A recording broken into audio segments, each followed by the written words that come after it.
প্রিয় দর্শক আসসালামু আলাইকুম। তো দর্শক, আজকে আমরা এক অসহায় মেয়ের গল্প তুলে ধরব, যার নাম হচ্ছে তৃষা। তৃষা ইউটিউবে প্রথম এসেছে। তৃষার পরিবারের বাবা নেই, মা আছে অসুস্থ, ছোট একটা বোন আছে। তৃষাদের আর্থিক অবস্থা খুবই খারাপ, সেই জন্য তৃষা এখন ইউটিউবে এসেছেন। আসলে যারাই বিয়ে করতে আসে সবাই যৌতুক চায়।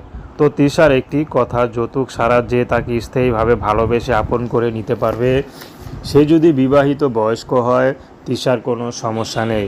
তৃষা চাচ্ছে শুধু একটা ভালো মানুষ, যদি সে প্রবাসীও হয়, তার ঘরে যদি বউ বাচ্চাও থাকে, তৃষা সব কিছু মেনে নিতে পারবে।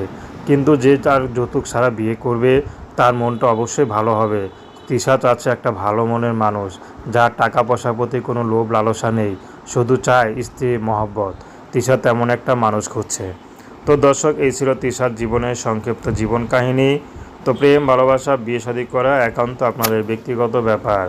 আসুন আমরা 5 ওয়াক্ত নামাজ পড়ি, সর্বদাই দেশের সেবা করি। আসসালামু আলাইকুম।